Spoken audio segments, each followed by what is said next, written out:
जय हिंद दोस्तों, रक्षित खन्ना के इस चैनल में आपका स्वागत है। दोस्तों, आज के इस वीडियो में मैं आपको 3 इंपॉर्टेंट इन्फॉर्मेशन दूंगा।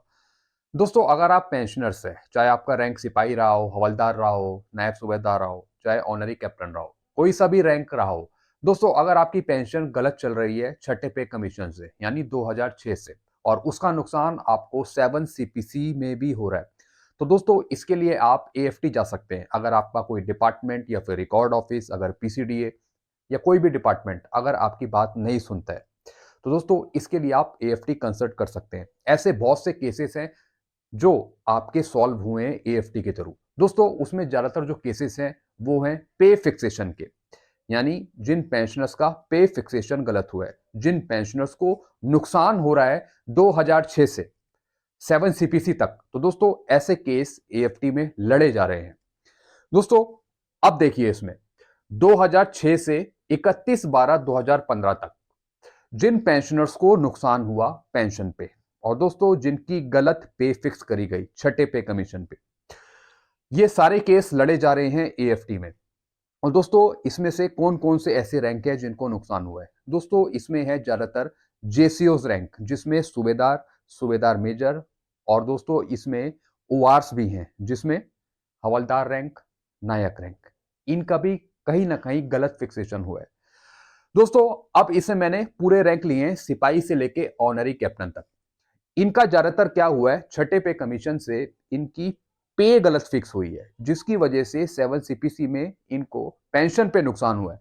तो दोस्तों ऐसे केस लड़े जा रहे हैं एएफटी में, दिल्ली, चंडीगढ़ और लखनऊ में, और इसके बेस पर कई केस जीते भी जा चुके हैं, और इसके बेस पे उन्हें पुराना एरियर भी मिला है। तो दोस्तों, अगर आपको भी कोई दिक्कत हो रही है, आपकी पेंशन गलत फिक्स हुई है या आपकी पे फिक्स गलत हुई है पुराने ईयर्स के अकॉर्डिंग, तो दोस्तों आप सही से फिक्स करवा सकते हैं एएफटी में जाके, अगर डिपार्टमेंट आपकी बात नहीं सुनता है। तो दोस्तों, एक तो ये इंफॉर्मेशन थी। दूसरी इंफॉर्मेशन है एडिशनल पेंशन को लेकर। दोस्तों, जैसा आपको पता है कि जो एडिशनल पेंशन मिलती है वो मिलती है 80 ईयर्स पे। अब इसमें ऐसे बहुत से डिपार्टमेंट हैं जो एडिशनल पेंशन दे रहे हैं 80 साल खत्म होने पर, यानी जब 81 स्टार्ट हो गया, जब वो एडिशनल पेंशन दे रहे हैं पेंशनर्स को। दोस्तों, एक हमारा डिपार्टमेंट है सेंट्रल का, हम पेंशनर्स को 20% एडिशनल पेंशन दे रहे हैं 80 स्टार्टिंग पे, यानी जब उसका 79 खत्म हो गया, जब 80 स्टार्ट हो गया, जैसी 80 स्टार्ट हुआ उस मंथ किसी भी दिन में, तो उस महीने की जो हम उन्हें पेंशन देंगे वो देंगे 20% एक्स्ट्रा एडिशनल पेंशन। और दोस्तों, इसमें से जो ज्यादा डिपार्टमेंट हैं, जैसे डिफेंस के हो गए या फिर ऊर्जा भवन के हो गए, बिजली विभाग के हो गए, वो जो पेंशन दे रहे हैं, वो एडिशनल पेंशन दे रहे हैं 80 खत्म होने पर, यानी जब 80 खत्म हो गया, जब 81 स्टार्ट हो गया तब दे रहे हैं एडिशनल पेंशन। दोस्तों, ये गलत है।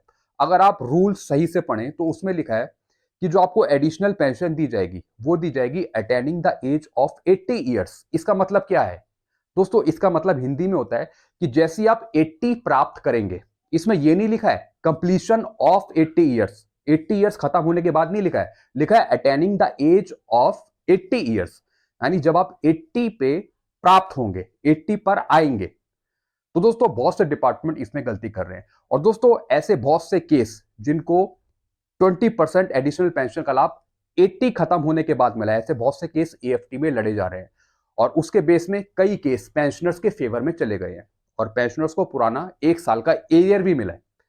तो दोस्तों, ऐसे केस भी एएफटी में लड़े जा रहे हैं, चाहे वो मद्रास का जजमेंट हो या कोई और जजमेंट हो, जिसमें एएफटी ने या फिर कोर्ट ने पेंशनर्स के फेवर में वो केस कर दिया है।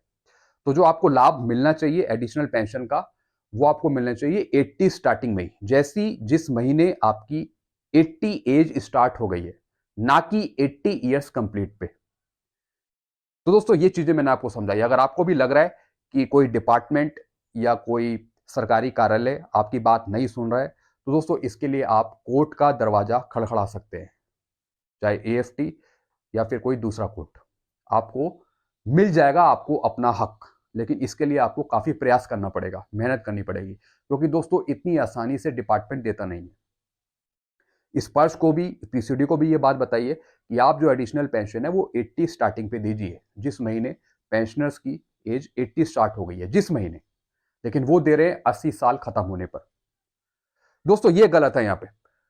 दोस्तों अब एक और इंफॉर्मेशन मैं आपको दूंगा, एक्सपेक्टेड डीए जुलाई 2023 से। जैसा आपको पता है जनवरी 2023 से आपका डीए बढ़ गया है 42%। अब जुलाई 2023 से कितना परसेंट डीए बढ़ेगा?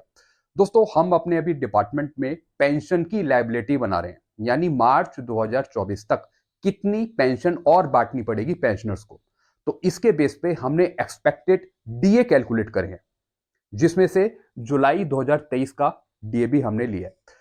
दोस्तों अब मैं आपको कुछ एनालाइज करके बताता हूं कि आपका डीए कितना बढ़ेगा जुलाई 2023 से। दोस्तों हमने पेंशन लाइबिलिटी निकाली है अप टू मार्च 2024 तक, यानी मार्च 2024 तक जो पेंशनर्स रिटायर हो रहे हैं हमारे डिपार्टमेंट में, वो रिटायर हो रहे हैं 35 लोग। तो 35 लोगों की जो पेंशन लाइबिलिटी बनी है, जिसमें ग्रेजुटी, कम्यूटेशन और पेंशन, टोटल जो खर्चा है वो है 57 करोड़ का, जिसमें ज्यादातर जो ग्रेजुटी है वो कम से कम 20 लाख है, और जो कम्यूटेशन है वो किसी का 45 लाख, 64 लाख इसके आसपास है। तो दोस्तों इस हिसाब से पूरी पेंशन अगर हम देखें, पूरी कम्यूटेशन ग्रेजुटी देखें, तो लगभग 57 करोड़ का खर्चा आ रहा है। तो दोस्तों हमने जो उसमें डीए कैलकुलेट करा है जुलाई 2023 से, वो किया है 45% और 46%। या तो 45 के हिसाब से भी हो सकता है या 46% के हिसाब से भी हो सकता है। जैसा आपको पता है जनवरी 2023 से 42% है, तो उम्मीद है कि 3% बढ़ जाए या 4% बढ़ जाए। हमने यहाँ पे लिया 45 और 46। तो दोस्तों ये एक्सपेक्टेड है। तो दोस्तों ये चीजें मैंने आपको समझाई इससे रिलेटेड। अगर आपके भी कोई कंफ्यूजन हो तो नीचे आप मुझे कमेंट कर सकते हैं। वीडियो आपको अच्छा लगता है वीडियो को लाइक करें और दोस्तों चैनल को सब्सक्राइब कर सकते हैं। Thank you so much.